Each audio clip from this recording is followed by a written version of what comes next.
Capel Military Vehicle Show. So we're going to start kicking off the arena with some World War II stuff. So we're going to start old and maybe get a little bit younger as we go through the day.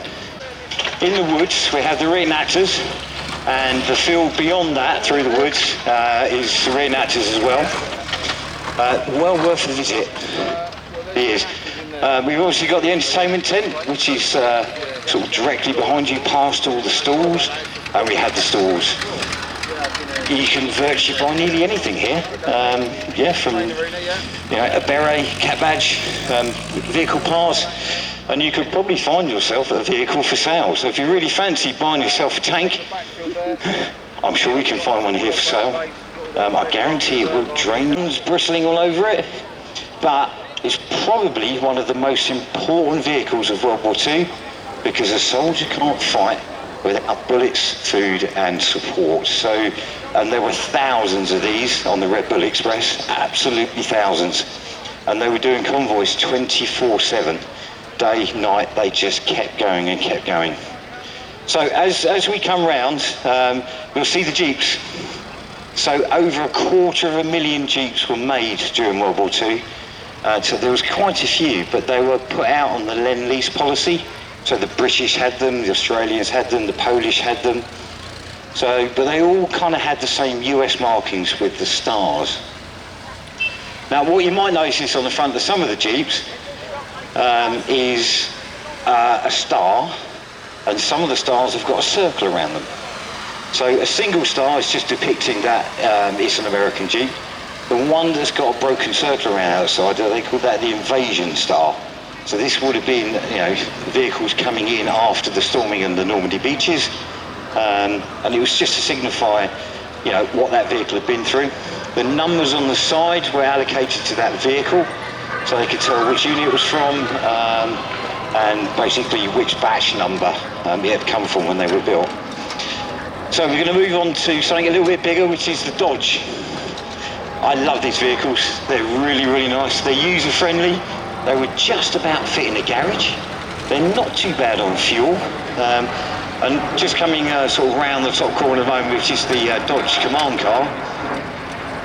So this would have been used for taking officers' rounds, to see the troops and stuff like that. Hence why it looked more like an officer's Rolls Royce, but in army colours.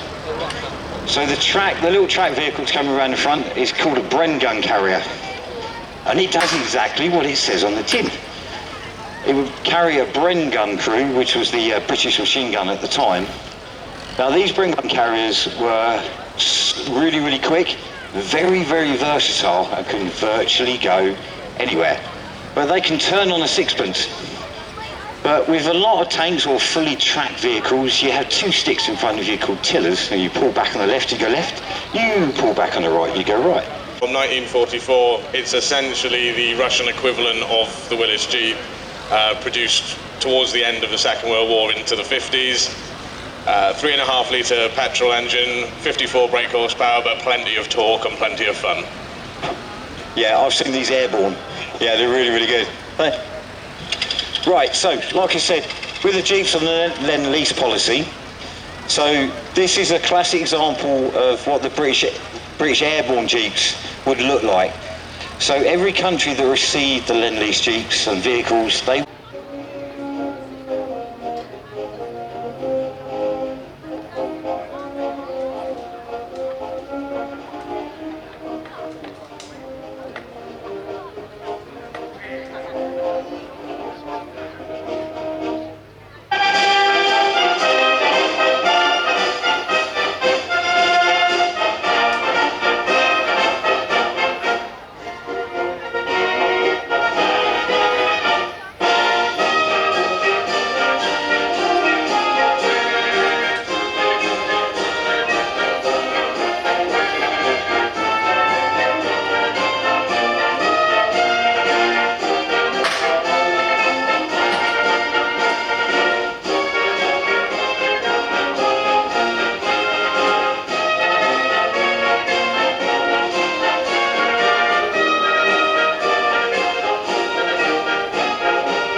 like I said before, the backbone of the British Army for many, many, many years.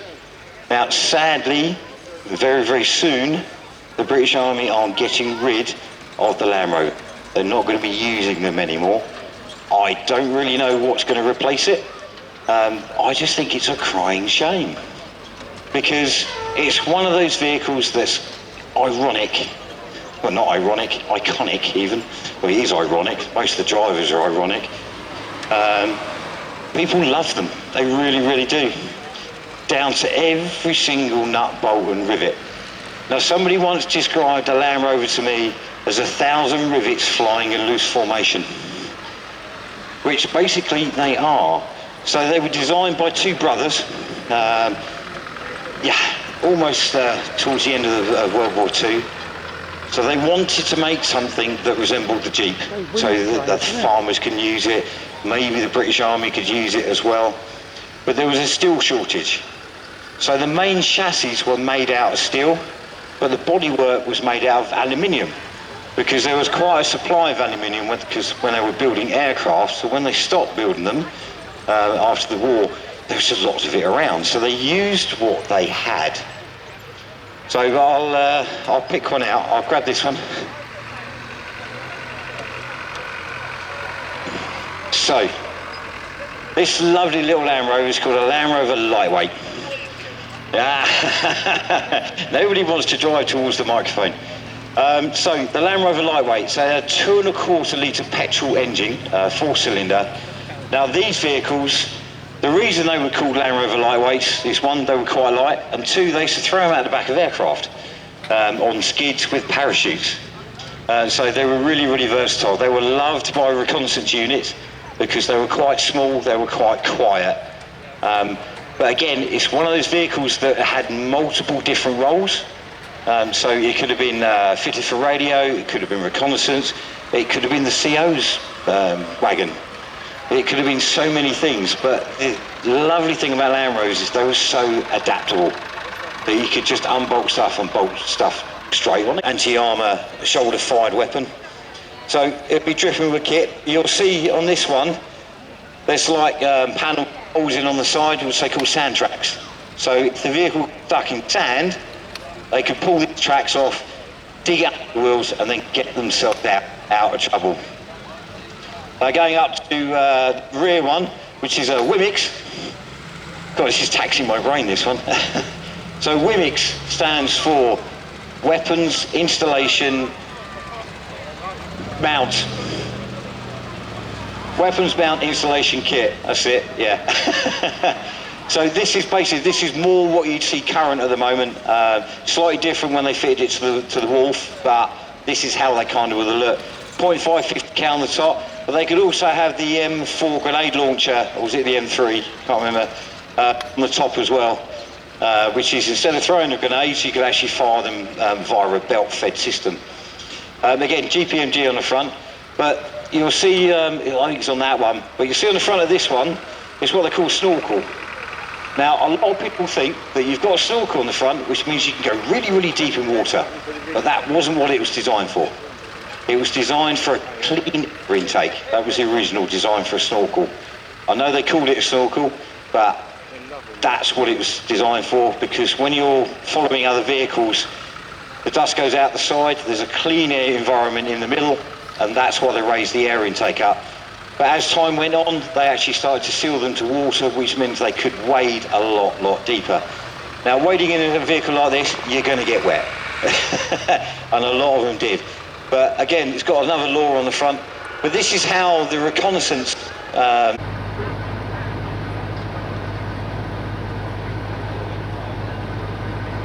we go. Right then, I'm going to wander away so I'm not in your way. So our next event, we're going to leave these running around through the ditch, or next week. Well, so next event is going to be the World.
take you through the vehicles running around the area.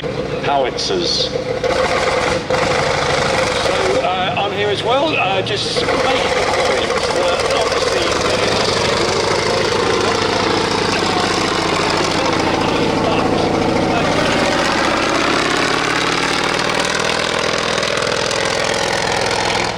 these are bits of Royal Artillery collection, museum collection, and the Royal Artillery, they fire anti-tank guns, they've got self-propel guns, as you're seeing driving around now. What they don't do is actually have tanks, but only, they do have tanks, even worse, but only in the observation role. So these are guns that lob shells a long way. Yes, of course it's very important to be able to fire over objects. So indirect fire rather than direct fire when you can actually see the target. And the M40 you're here at the moment, it's first run out for a while, so it's sounding a little bit throaty, and obviously with the hot weather we'll probably make sure that's nursed round, but it's been on loan at Duxford for quite some years. Yes, and it is a venerable old lady.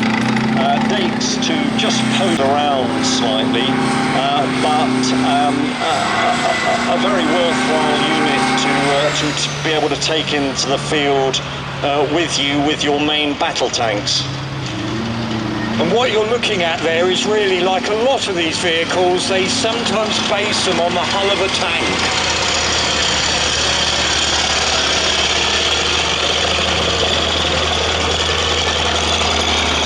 Now with the M40, it was actually based on a Sherman hull, slightly lengthened and with a 105mm gun. It took over from a similar weapon that was in service for the second half of World War II. This one, only one makes. Britain, we had about half a dozen of them, I think, or no, about 12 or so. Yes. At 44 tons. So you can appreciate the kind of machinery that has to be in place to run these beautiful pieces of equipment. Now, one of the things, again, we can talk about today is all this very confusing thing about gun size. We've got the M110 is technically, it's an 18-inch howitzer, but it has 203mm. In Britain, we confuse ourselves, don't we?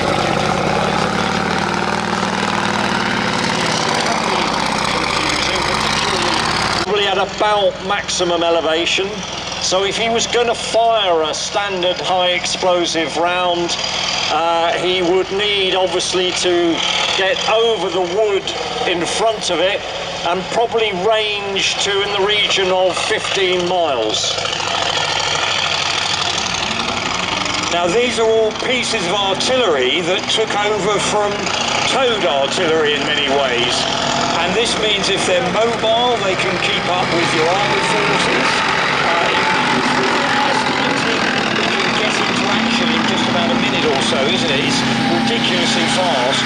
And it So your main battle tanks, they will be the ones doing the main frontal fighting. we're looking here, when we're looking at the AS-90 barrel, hasn't it, this AS-90 there? Yes, there were two versions. There was the 39 caliber and the 52 caliber. Generally speaking, the longer the barrel, the greater the range. This is because you're allowing the pressure of the propellant to gain its maximum pressure, which of course drives the projectile forward.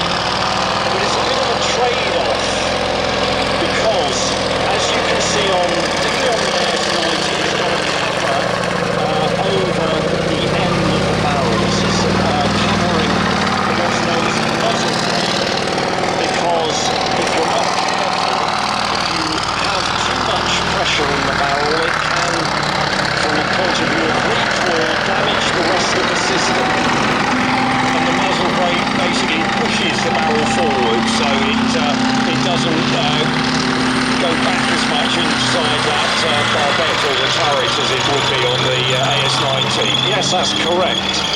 And we're very fortunate, I have to say, Dave. Actually, it's been in service for a number of years, and I always think that you can tell how effective a system is when it's been in service for many years. But the plan is to replace those permanently with a German self-propelled gun called RCH 155, which is a very interesting system because it's fully automated. That means the detachment who are sitting in the cabin do not have to get out of their seats.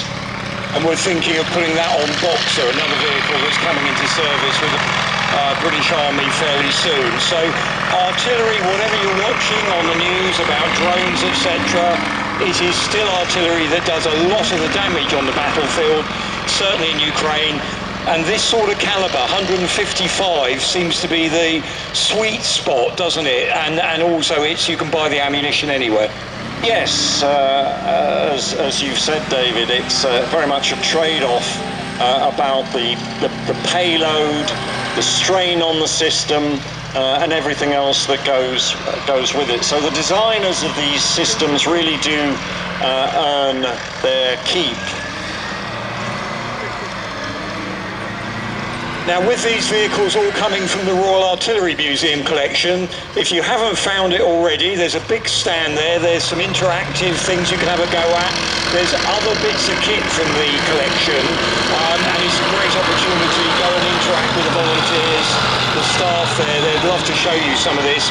And these vehicles will be parking up after their display. Have a look in at the back of the AS90, which is actually quite an interesting experience. I think it will surprise you if you don't know. The quality in that is so big, isn't it? Yes, yes.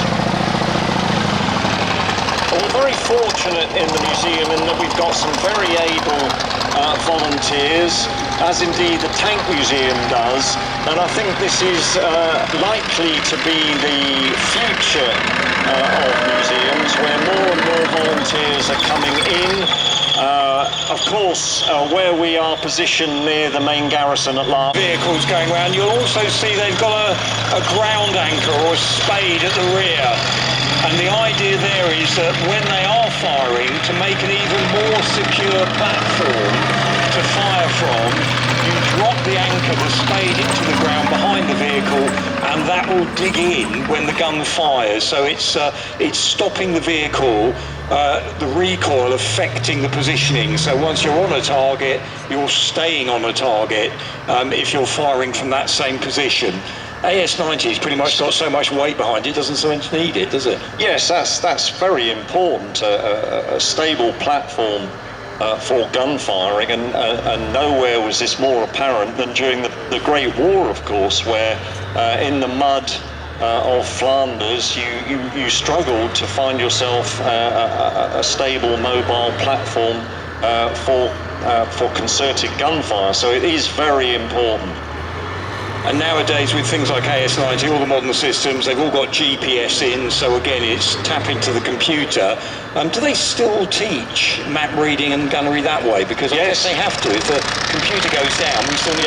Yes, that's very important, of course. You have to be able to do that as well, in case your computer system goes down. And of course, the threat from belligerent countries like Russia is very much along those lines as well. You have to be able to operate without computers.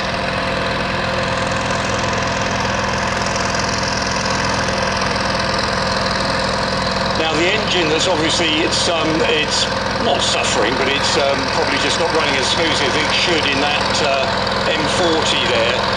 Radial engine, yes. So right Continental 9-cylinder, the same engine that was in the Sexton self-propelled 25-pounder Second World War.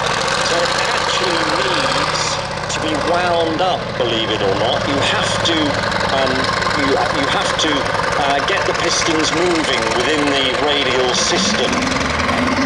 Yes, to kind of get them used to the operation that you're going to ask them to perform.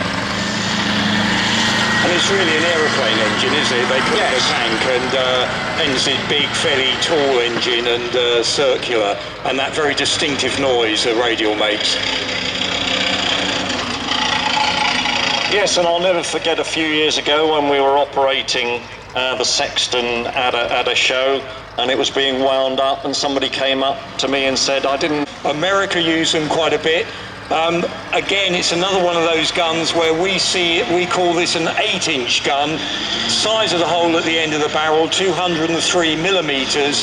8-inch guns were a common size for the British Army, weren't they? Yes, a common size indeed.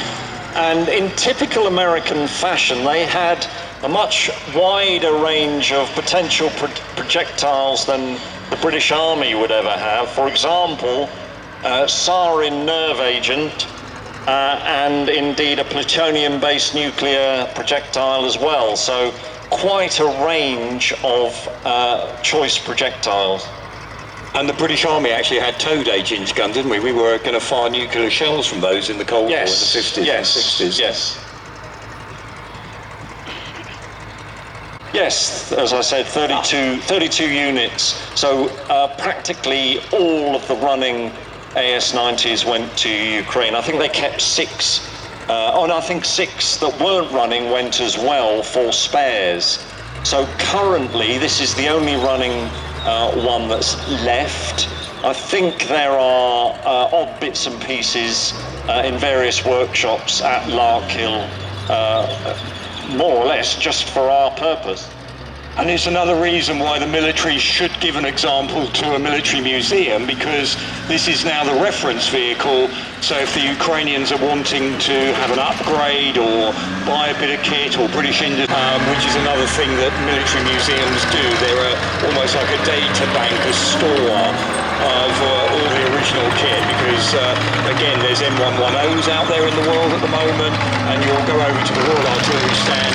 There's a lot of kit there that is still in service with some country around the world, and it's much better for British engineers if you're doing an upgrade to be able to actually look at one here than every time you fly out to Thailand to look at their CBRT family or something.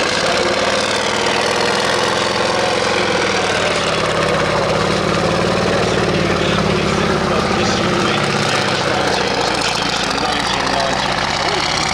And on paper was going to last until 2030.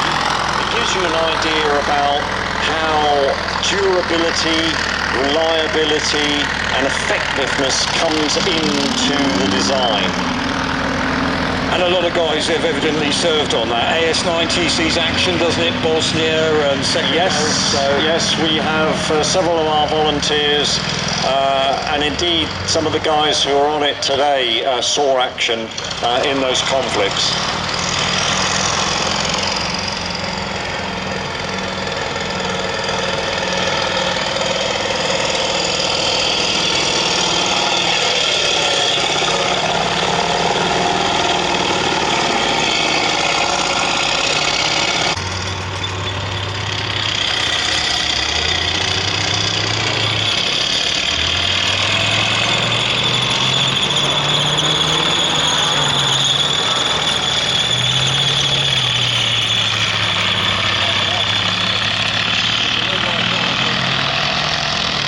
So the radial engine on the M40.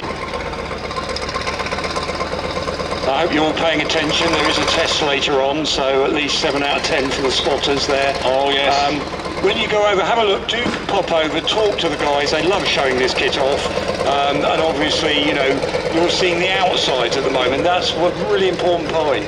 What's the inside of some of these vehicles? We can't climb in everything. Do watch it when you walk over there. They are going to have hot exhaust after running around, but really worth having a closer look at and talking to those who actually served on them.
is it gives you a hernia just lifting it. So you can imagine how heavy this kit is. But the good thing is with this one, we've got quite a nice mix of wartime, post-war, American, British, French. So we'll get them in, and then we'll start talking about them. I'm being handed a bit of paper. It's the bullet. You go, no, don't give me the mic. Don't give me the mic.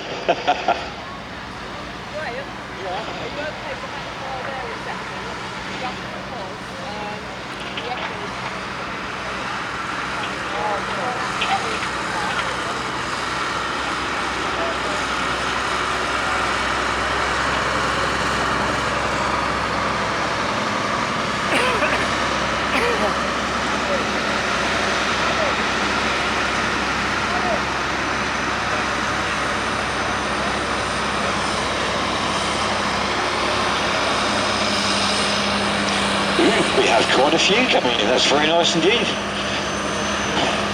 So I'll start off with the one that's coming around the front now, with a big recovery boom that's coming out the back. Now these were called, actually I think this one's a Diamond T. Diamond. It's a diamond.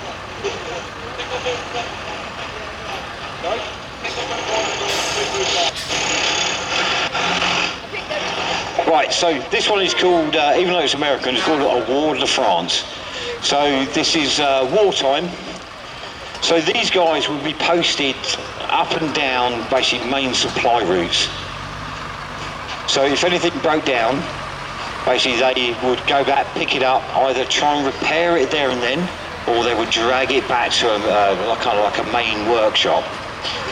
But they were all over the place. But these vehicles, believe it or not, could actually recover heavy tracked vehicles like Shermans, and heavier vehicles up from that.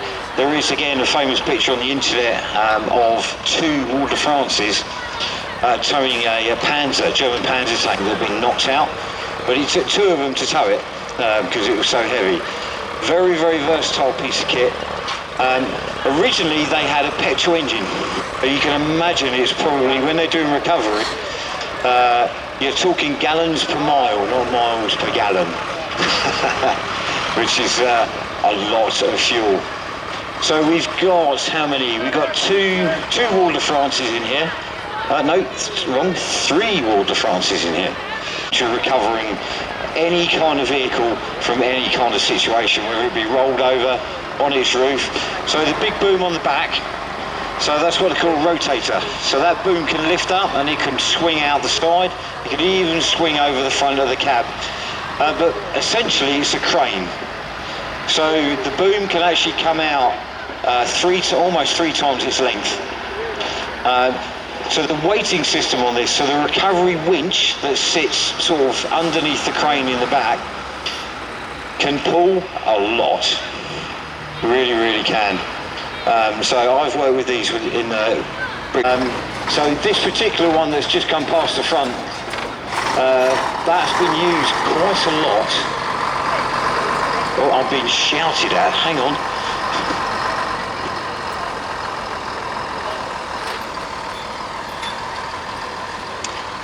Was used quite a lot, lifted out the engine of the M40 that was around with the Royal Artillery. So she's actually been working quite hard this week, but they've been doing exactly what they've been doing. So coming along the bronze green one, so this is the Scamel back end. No, maybe that wasn't a good idea, it is. Can actually recover 40 tonnes, so a lot different from the from the American recovery. But just look at the wheels when it goes drive, it's absolutely amazing. So this is like British engineering at its best. So just have a look at the rear wheels. You see how much they actually move and turn. Which means if you've got a tyre on the ground, it's going to create drive.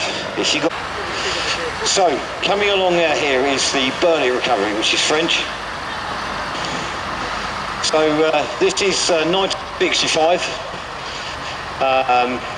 So, again, the crane on the back is what they call rotators, so the whole crane can move, so you can actually recover off the side. Whereas the Ward de France is very limited to how much that boom can swing from side to side. So they were more versatile. That's actually quite a lot. They have got a winch, but it hasn't got a crane. So these, the Diamond T's, have got a really long bonnet on them. So these were designed for towing something called a Rogers trailer, which a Sherman tank would sit on. The reason the big box in the back, they call it a ballast box. So this gentleman here is an absolute legend when it comes to the Scammells and the recoveries. I'm going to get So these were actually with REME, the Royal Electrical Mechanical Engineers. They built 1,800 of these during the war. You can also see the other green one that's driving around, the string six-wheeler, the green and red. That's another Scammell. That's a post-war one built in the early 1950s. We do actually have a Scammell display in the other field, so come and have a look. We're by the craft tent, Scammell Register. We can tell you a lot about it. The Diamond T's got twin booms coming out the back. It can still lift just as much, although not as versatile as the Ward de France. But being a smaller vehicle, they can get places where the bigger vehicles can't. Really nice bits of kit, and they're actually quite rare. You don't often see the Diamond T recovery, especially the World War II ones. Now, when I was talking about the Diamond T with the big box, but I will let you tell him that. But I do have a story for you. So when I was a young soldier, quite a few moons ago now, but not too many, you lot around there. So this on the Diamond T, this is a little story I just want this gentleman to tell you, because I think it's quite interesting. Hello, this is a 980 Diamond T, tank transporter and recovery as well, and it's from the REME section. It was bought by my family, by my grandfather, around 1970, and it's been with us ever since. It's never done anything, and as you see it today is how it came out of the army. I've still got to put the REME mark on the truck.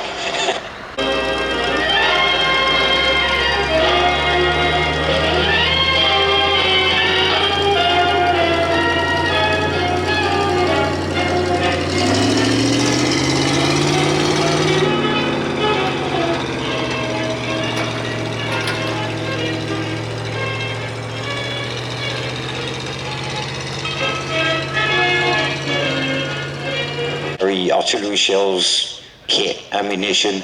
They did have a REME variant as well, which had a crane behind the cab. Now these are completely amphibious, so they can configure it, you know, put the plug in so the water doesn't come in, and they can literally just go into water. Because during the Cold War, there were lots of lakes, lots of wide rivers that they might have to cross. So one way of getting kit, equipment and troops across would be the stalwart. Now the driving position inside the stalwart is in the centre, so it's not to the right, it's not to the, it's right in the middle, and then you've got a seat off to the left where the assistant driver can sit. Now there is a story about Stolly that somebody told me once, so I don't know how true it is, but the way he told it made me believe him. So when these were posted in Germany, there was one soldier that got particularly homesick. So he actually took one of these Stollys, drove it to the French coast, drove it across towards Britain to get home. Now, Stolly man, that's it, keep coming around, that's it, keep going. I think he's got it. Excellent. Two men, very cramped inside, shall we say. But it was run by a six-cylinder Daimler engine or the Rolls-Royce. And they were bouncing forward ahead of the main body of troops just to see where the enemy is, what they... what their morale's like. Have they got food? Have they got ammunition? Are they singing, or are they really sort of in the dumps because they're not getting fed? This is all crucial information that can be fed back to commanders so they can send the appropriate kit forward to deal with that tasking. Otherwise, they don't really know what's going to be happening with it. Now, the unique things about the ferret is during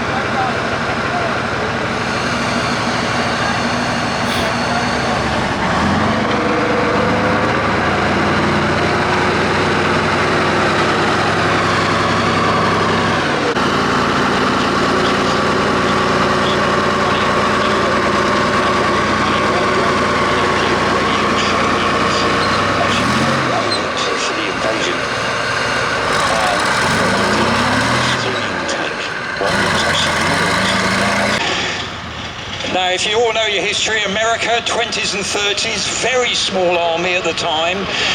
Between 1920 and 1935, America only built 35 tanks, and pretty much all of them were experimental. 1940, they for the first time form an armoured division. They're a bit late to the game in terms of armour. The cavalry hangs on even more so than it does in Britain. The guy in charge of they were being used till quite late on. This one's got a later model engine in it, but it's been painted up to look like the typical late war American versions of them. So as tank destroyers, they were part of something, Tank Destroyer Command, that McNair set up, and the idea was to get to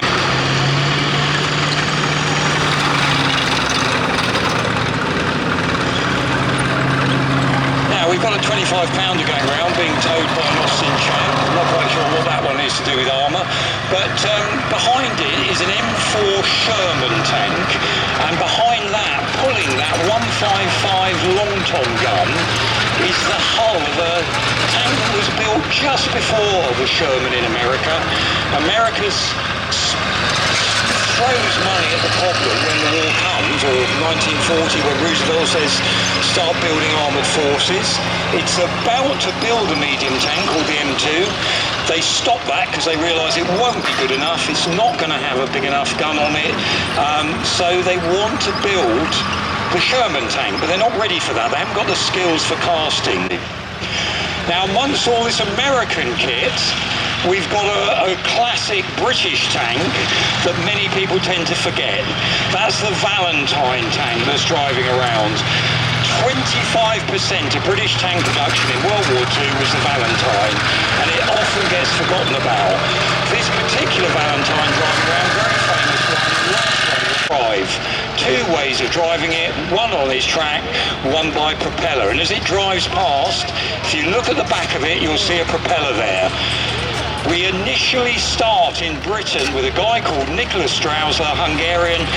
He designs the first floating armoured vehicle, and that's going to be based on a tiny light tank called the Tetrarch.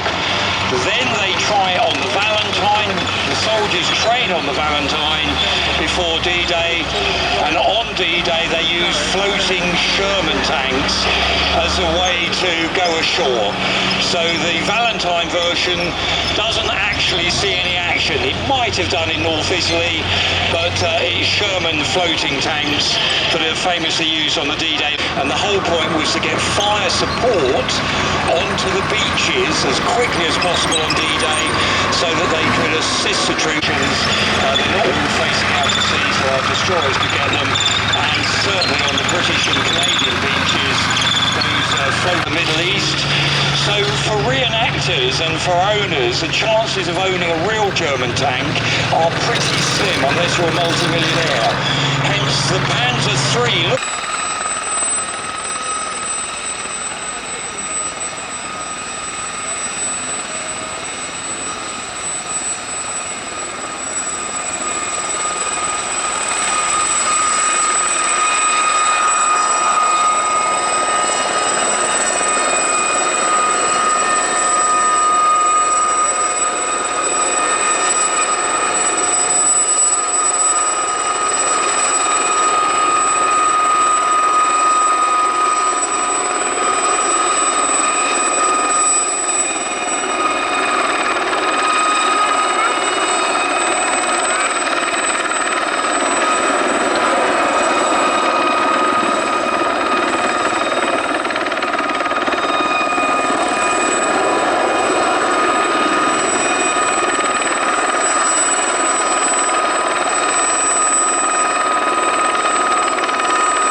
Gentlemen, so yes, you can hear my dulcet tones over the mic. Make your way to the arena. So we've got a few bits and bobs going around first, quads and motorbikes, and then we're going to see how much we can flat pack a car with a tank. So bear with us, ladies and gentlemen. He's not going to break any speed records, but I think he's doing quite well. And do you know the good thing about a cycle? No dust. It's clear. You can see. Well done. Right. That's tell you is the mobile sidecar version that's coming around. It's basically it's what the Germans would have had. They were a BMW motorbike with a sidecar, and you can see the MG42, sometimes the MG32, mounted on the sidecar. So you can actually imagine quite a formidable weapons, and yeah, it can lay down some good fight power.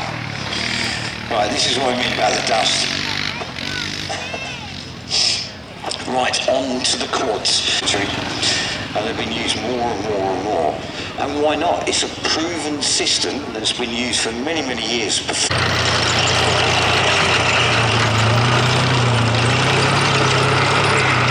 Ooh, we just kissed it. It's just saying hello before that car, the louder you scream, the flatter the car will go. Here we go. Come on, let's flat it. Scream at that tank. Let the driver know.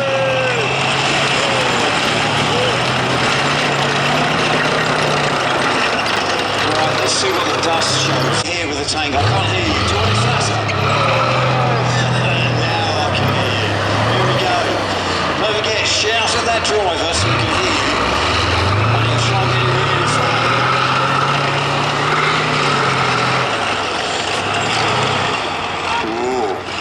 I don't think it's flat enough, do you?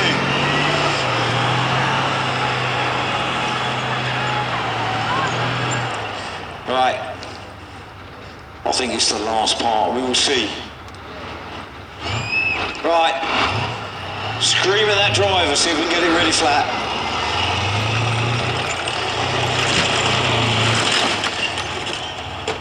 There we go, that's one way. So there's a good photo opportunity there, ladies and gentlemen.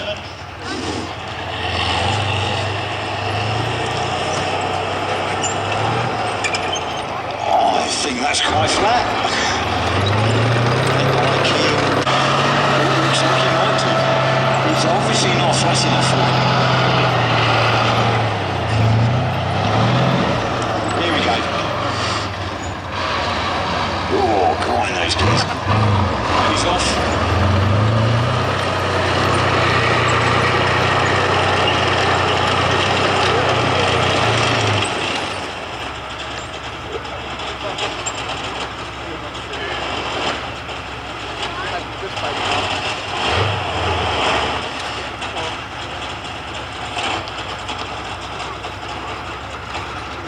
There we go, grab a picture, ladies and gentlemen.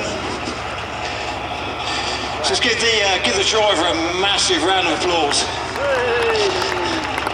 There we go. It may look easy, but it's not. It really isn't. Lining these things up is actually quite a skill, so well done.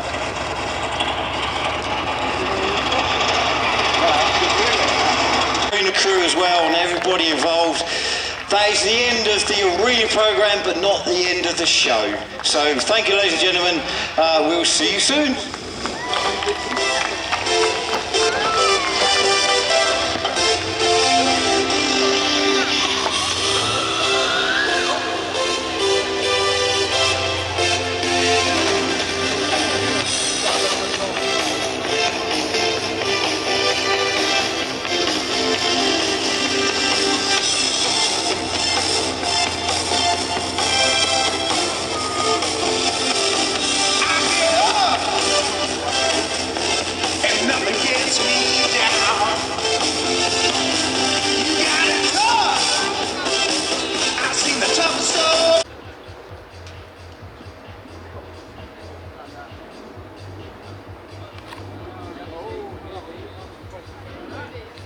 Yeah.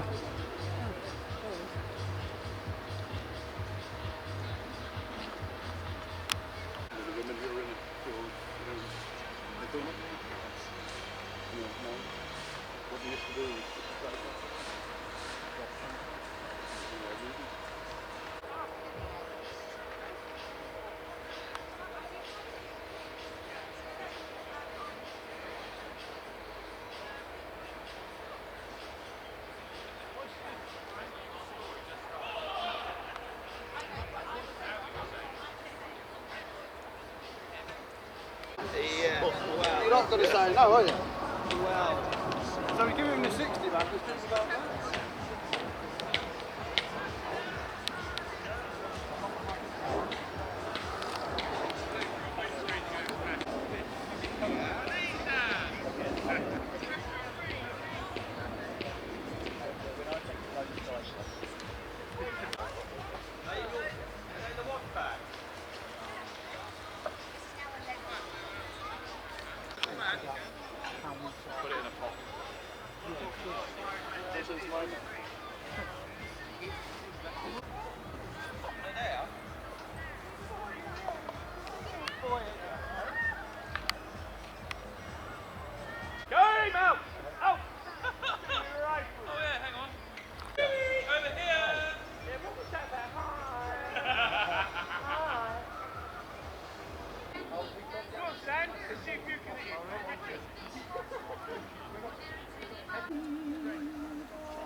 Huh? Go inside there. Oh yeah, I understand.